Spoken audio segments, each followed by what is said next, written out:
Hey guys, thanks for taking the time to watch this video. My name is Ollie, and here on the Minted Millennials Channel we focus on all things personal finance and investing to help you on your journey to financial freedom.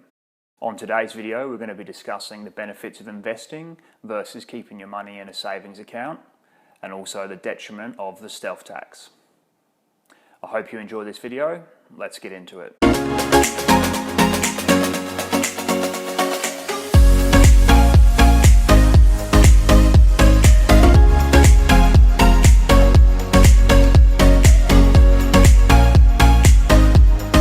Investing is often misconstrued as gambling or taking extreme risks with your money. I feel this couldn't be any further from the truth. There are multiple different ways that you can actually invest and reduce the risk involved. Some of the more common ways are in real estate or investing in the stock market. However, there are also options of trading in commodities, collectibles like cars or paintings, things like that. So there is a multitude of ways you can invest. Each of these different investment forms play a different role in generating your overall wealth. The simplest way to invest in the stock market is to invest in an index fund or an ETF that tracks the S&P 500's performance. The S&P 500 is essentially an index that tracks the top 500 companies that are listed on the American Stock Exchange. The cool thing about this is that since its inception in the 1920s, the S&P 500 has achieved a 10% annualized return.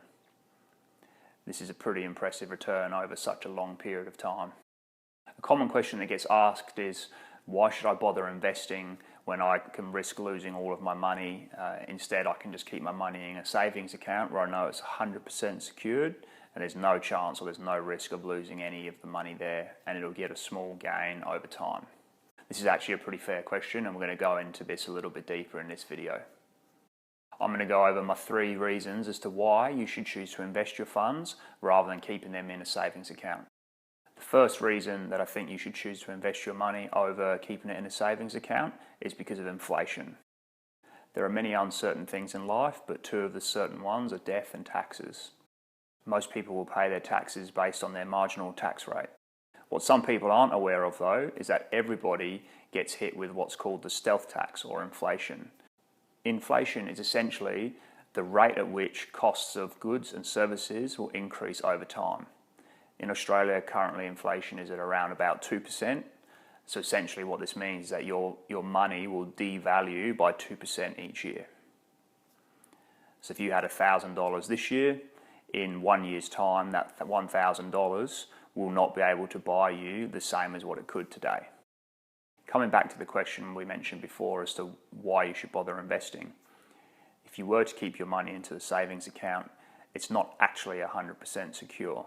Whilst the value, as in the pure number, will be the same and it will increase with the interest that it earns, it will also be decreasing by the rate of 2% in value. If you'd kept $100,000 in your savings account earning 1.5% interest rate annually, you would end up after 10 years with around about $116,000 in your savings account. We know that the rate of inflation is increasing at 2% per year, and your savings account is increasing at 1.5% per year. So in actual fact, the money in your savings account is decreasing in value by 0.5% a year. This would mean after 10 years, you would actually be left with a value or the buying power of only about $95,000. So you can see how the effect of inflation actually does deteriorate the money in your savings account. For a reference, if you had invested that $100,000 into the S&P 500 over a period of 10 years, using the annualized return rate of 10%, you would actually have ended up with close to $260,000 in your account. When you adjust that for the 2% inflation, it would end up being closer to $215,000 worth of buying value. So a significantly greater number than having kept your money in your savings account. But more importantly, protecting your money against the decrease in value caused by inflation.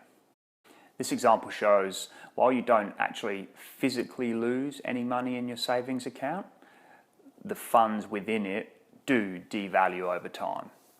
Now, if you're lucky and interest rates pick back up and they're at a greater rate than inflation, then that's not a problem. But in the current situation where your interest rates are lower than inflation, then you are having your funds devalue over time. If you compare this to investing, where you can physically lose money, however, you stand a much greater chance of protecting your funds against inflation and also getting this much more significant return over time. The second reason that I think you should choose to invest over keeping your money in your savings account is the power of compounding interest. Compounding interest is essentially where you have a lump sum of money, you earn interest on it, and then moving forward in the future, your interest earns more interest. So essentially just compounds the effect of how much interest you earn from your initial outlay of capital or an investment. If you bought $10,000 worth of shares in a company that paid a 5% dividend yield, and after 10 years of reinvesting those dividends, you would end up with a return of just over $6,000 from dividend payments alone. This shows the power of compounding interest, or in this case, compounding dividend payments. The longer or more time periods that you can have the compounding effect working for you, the better and the greater amount of wealth that you will create. Compounding does occur in your savings account. However, as previously mentioned, it doesn't match or beat the current rate of inflation. So in this instance, it's important to get compounding effect working in your favor so that you can match or ideally beat the rate of inflation so you're increasing your wealth. Hey guys, if you're liking this video so far, please don't forget to give it a like, subscribe to the channel and hit that notification bell. Any support you can give this channel, I really do appreciate, and it helps me to build more content like this. Most people in Australia work for about 45 years before they reach the retirement age of around 67. The average life expectancy in Australia is 82.5 years. So this suggests that you have around about 15.5 years from once you've finished working or retiring until the average life expectancy ends. So if you're only going to make it to 82.5 years old and you retire at 67, you're only going to need around about 15.5 years worth of funds to support you throughout retirement. Hopefully we're all going to live a lot longer than that, but what that means is we're going to need a lot more money than just 15 years to see us through retirement. If we run out of funds or we don't have enough money to support us through retirement, we'll need to rely on a government pension.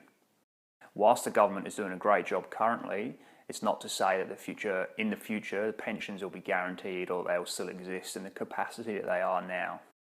So given that that might be the case, or that we can't rely on that being the case in 20, 30, 40 years time, however long it is until you retire, it's a good financial move to take control of your retirement situation as early as possible. This is where you can use the power of investing and compounding to really grow and build your wealth so that you have sufficient funds to live and enjoy life once you've retired. If you were able to invest $200 per month over your entire working career of 45 years in the S&P 500, assuming the annualized rate of return of 10%, and then we adjust it for a 2% inflation rate, you would end up in your retirement account with just over $920,000. So that's a rather significant amount of money and definitely enough funds for you to live off for 15 years or even longer. So to sum up, inflation eats away at your money's value, whilst investing helps to not only protect against inflation, but also increase your overall wealth. Utilising the power of compounding and investing, you'll be able to build up a nice nest egg so that you can look after yourself in retirement and enjoy being able to support yourself. Thanks so much for taking the time to watch this video. I really appreciate it, and I hope you found some value in this video. If you have, please feel free to share with others. I look forward to making more content like this for you in the future. See you next time.